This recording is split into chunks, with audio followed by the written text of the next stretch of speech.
ನಮಸ್ತೆ, ನಾನು ನಿಮ್ಮ ರಂಜನ್ ಹುಸೂರ್. ಇವತ್ತು ನಾನು ಬೆಂಗಳೂರಿನ ಬಾಬುಸಪಾಳ್ಯದಿಂದ ಈ ವಿಡಿಯೋ ಮಾಡ್ತಿದ್ದೀನಿ. ಇವತ್ತಿನ ವಿಶೇಷ ಏನಪ್ಪ ಅಂದರೆ, ನಾವು ನಮ್ಮನೇಲಿ ಏನು 2019ಇಂದ ನಮ್ಮಲ್ಲಿ ಯೂಸ್ಡ್ ವಾಟರ್, ಗ್ರೇ ವಾಟರ್ನ ರಿಸೈಕಲ್ ಮಾಡಿ ಯಾವ ರೀತಿ ಉಪಯೋಗಿಸ್ತೀವಿ ಅದನ್ನ ಮೊದಲೇ ನಾನು ಅಪ್ಲೋಡ್ ಮಾಡಿದ್ದೀನಿ.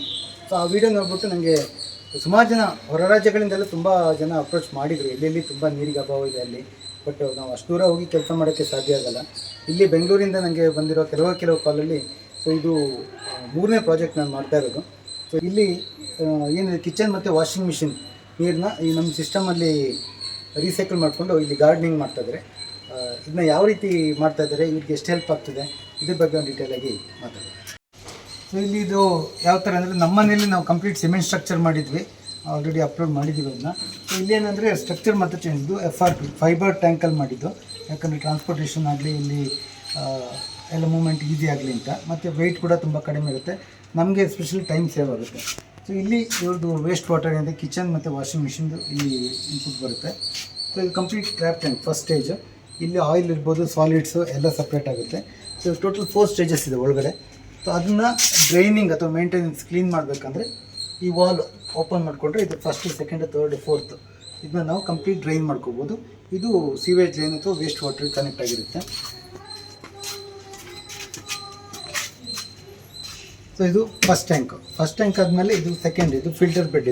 ಇದರಲ್ಲಿ ನಾವು ಕೋಲ್ ಇರ್ಬೋದು, ಆ್ಯಕ್ಟಿವೇಟೆಡ್ ಕಾರ್ಬನ್ನು ಮತ್ತು ಸ್ಯಾಂಡ್, ಸಿಲಿಕಾ ಸ್ಯಾಂಡನ್ನು ಯೂಸ್ ಮಾಡಿಕೊಂಡು ಇಲ್ಲಿ ಕೂಡ 3 ಸ್ಟೇಜಸ್ಸಲ್ಲಿ ಫಿಲ್ಟರ್ ಆಗುತ್ತೆ. ಫೈನಲಾಗಿ ಇದರಲ್ಲಿ ನಮಗೆ ಫಿಲ್ಟರ್ಡ್ ವಾಟರ್ ಇಲ್ಲಿ ಸಿಗುತ್ತೆ. ಇದನ್ನು ಇಲ್ಲಿ ಏನು ಮಾಡ್ತಿದ್ದಾರೆ ಅಂದರೆ, ಪಕ್ಕದಲ್ಲಿ ಇವ್ರದ್ದೇ ಜಾಗ ಇದೆ, ಅಲ್ಲೋಗಿ ತೋರಿಸ್ತೀವಿ. ಆದಮೇಲೆ ಇಲ್ಲಿ ಅವರು ಗಾರ್ಡನಿಂಗ್ ಯೂಸ್ ಮಾಡ್ಕೊತಿದ್ದಾರೆ.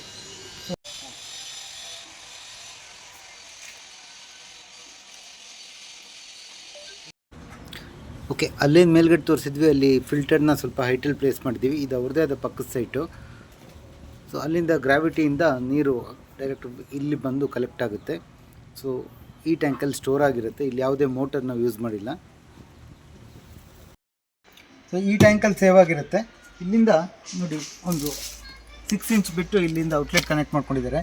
ಇಲ್ಲಿಂದ 1/2 HP ಮೋಟ್ರ್ ಯೂಸ್ ಮಾಡಿಕೊಂಡು ಅವ್ರ ಗಾರ್ಡನಿಂಗ್ಗೆ ಈ ನೀರನ್ನ ಯೂಸ್ ಮಾಡ್ತಾಯಿದ್ದಾರೆ. ಇಲ್ಲಿ ಇದು ಕ್ವಾಲಿಟಿ ಚೆಕ್ ಮಾಡಬೇಕಂದ್ರೆ,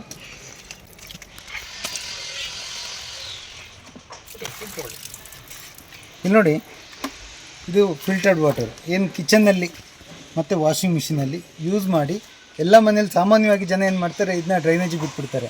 ಮುಂದಕ್ಕೆ ಅದನ್ನ ಗೌರ್ಮೆಂಟ್ ಇದ್ರ ಬಗ್ಗೆ ಕೇರ್ ತೊಗೊಳುತ್ತೆ. ಇದನ್ನ ಹೆಂಗೆ ರೀಸೈಕಲ್ ಮಾಡೋದು, ಅದ್ರ ಕೇರ್ ಗೌರ್ಮೆಂಟ್ ತೊಗೊಳುತ್ತೆ. ಇದರಲ್ಲಿ ಏನಾಗಿದೆ ನೋಡಿ, ಇವ್ರ ಮನೇಲಿ ಏನು ಪೊಲ್ಯೂಟ್ ಆಗ್ತಿತ್ತು ವಾಟರು, ಅದನ್ನ ಇಲ್ಲಿ ರೀಸೈಕಲ್ ಮಾಡಿ ಫಿಲ್ಟ್ರ್ ಮಾಡಿ ಅದೇ ನೀರನ್ನ ಗಾರ್ಡನ್ಗೆ ಯೂಸ್ ಮಾಡ್ತಿದ್ದಾರೆ. ಹಾಗಾಗಿ ಇವ್ರಿಗೆ ಬಹಳಷ್ಟು ನೀರು ಮೊದಲಿಗೆ ಕಂಪೇರ್ ಮಾಡಿದ್ರೆ ಅವ್ರ ಪ್ರಕಾರ ಮೋರ್ ದೆನ್ 50% ನೀರು ಸೇವ್ ಆಗ್ತಿದೆ. ಯಾಕಂದ್ರೆ ಗಾರ್ಡನಿಂಗ್ಗೆ ಸುಮಾರು ನೀರು ಬೇಕಾಗುತ್ತೆ. ಅದೇ ರೀತಿ ಕಿಚನ್ ಮತ್ತು ವಾಷಿಂಗ್ ಮಿಷಿನಲ್ಲಿ ನನ್ನ ಲೆಕ್ಕಾಚಾರದ ಪ್ರಕಾರ ಮೋರ್ ದೆನ್ 70%, ಹತ್ರ 70% ನೀರು ಕಿಚನ್ ಮತ್ತು ವಾಷಿಂಗ್ ಮಿಷಿನ್ಗೆ ಬೇಕಾಗುತ್ತೆ. ಅಷ್ಟು ನೀರನ್ನ ಇವರು ಮರುಬಳಕೆ ಮಾಡ್ತಿದ್ದಾರೆ. ಹಾಗಾಗಿ ಹಲವು ರೀತಿಯಲ್ಲಿ ಇವ್ರಿಗೆ ಅನುಕೂಲ ಆಗ್ತಾಯಿದೆ. ಆರಾಮಾಗಿ ಯಾವುದೇ ಎಕ್ಸ್ಟರ್ನಲ್ ಪವರ್ ಅಥವಾ ಕೆಮಿಕಲ್ ಇಲ್ಲದೆ ನಾವು ಮನೆಯಲ್ಲಿ, ಸ್ಪೆಷಲಿ ಬಾತ್ರೂಮ್ದು ಪ್ರಿಫರ್ ಮಾಡಲ್ಲ ನಾವು, ಕಿಚನ್ ಮತ್ತು ವಾಷಿಂಗ್ ಮಿಷಿನ್ ನೀರನ್ನ ಈ ರೀತಿ ರೀಸೈಕಲ್ ಮಾಡಿಕೊಂಡು ಎಲ್ಲ ಸೆಕೆಂಡ್ರಿ ಪರ್ಪಸ್ಗೆ ನಾವು ಇದನ್ನ ಯೂಸ್ ಮಾಡ್ಕೋಬೋದು. ಇದನ್ನು 100% ಪ್ಯೂರ್ ಅಲ್ಲ, ಹಾಗಂತ 100% ಪ್ಯೂರ್ ವಾಟರ್ ಎಲ್ಲ ಕಡೆ ಬೇಕಾಗಲ್ಲ. ಎಲ್ಲೆಲ್ಲಿ ನಮ್ಮ ಸೆಕೆಂಡ್ರಿ ನೀಡ್ಸ್ ಇದೆಯೋ, ಗಾರ್ಡನಿಂಗ್ ಇರ್ಬೋದು, ಅಥವಾ ವೆಹಿಕಲ್ ವಾಶು, ಅಥವಾ ಟಾಯ್ಲೆಟ್ ಫ್ಲಶಿಂಗು, ಅಥವಾ ಪಾರ್ಕಿಂಗ್ ವಾಷಿಂಗ್ ಏನಿದೆ ಅಂಥದ್ದಕ್ಕೆ ಖಂಡಿತವಾಗಿ ಈ ನೀರನ್ನ ಮರುಬಳಕೆ ಮಾಡ್ಕೋಬೋದು. ನನ್ನ ಹೆಸರು ಬಾಲಚಂದ್ರ ರೆಡ್ಡಿ. ನಾನು IISc ವರ್ಕ್ ಮಾಡ್ತಾಯಿದ್ದೆ. ಸೊ ರಿಟೈರ್ ಆದಮೇಲೆ ಗಾರ್ಡನಿಂಗ್ ಮಾಡಬೇಕು ಅನ್ನೋ ಉದ್ದೇಶದಲ್ಲಿ ಕೆಲವು ವೀಡಿಯೋಗಳು ನೋಡ್ತಿದ್ದೆ. ಸೊ ಅವಾಗ ನೀರು ಕಡಿಮೆ ಗ್ರೇ ವಾಟರ್ ಉಪಯೋಗಿಸ್ಕೊಂಡು ಮಾಡೋದು ಹೇಗೆ ಅಂತ ವೀಡಿಯೋಗಳು ನೋಡ್ತಿರ್ಬೇಕಾದ್ರೆ ನಮ್ಮ ರಂಜನ್ ಅವರು ಪರಿಚಯ ಆದರು. ಸೊ ಅವ್ರ ಮನೆಗೆ ಹೋಗಿ ನೋಡಿಬಿಟ್ಟು ನನಗೆ ಭಾಳ ಇಷ್ಟ ಆಗಿ ಸೊ ನಮ್ಮ ಮನೆಯಲ್ಲಿ ಮಾಡಲ್ ಮಾಡಿಸ್ಕೊಂಡೆ. ಈಗ ನನಗೆ ತುಂಬ ತೃಪ್ತಿಯಾಗಿದೆ. ಸೊ ಈ ನೀರಲ್ಲಿ ನನಗೆ ಸುಮಾರು ದಿನಕ್ಕೆ ನಾವು 4 ಜನ ಇರೋದು. 4 ಜನದಲ್ಲಿ ಹೆಚ್ಚು ಕಡಿಮೆ ನಮಗೆ 400ರಿಂದ 500 ಲೀಟ್ರ್ ನಮಗೆ ಕಿಚನ್ ವೆಸಲ್ಸ್ ವಾಶ್ ಮಾಡಿದ ನೀರು ಮತ್ತು ವಾಷಿಂಗ್ ಮಿಷಿನ್ ವಾಟರ್ ಎರಡೇ ನಾವು ಉಪಯೋಗಿಸ್ಕೊಳ್ತಾ ಇರೋದು.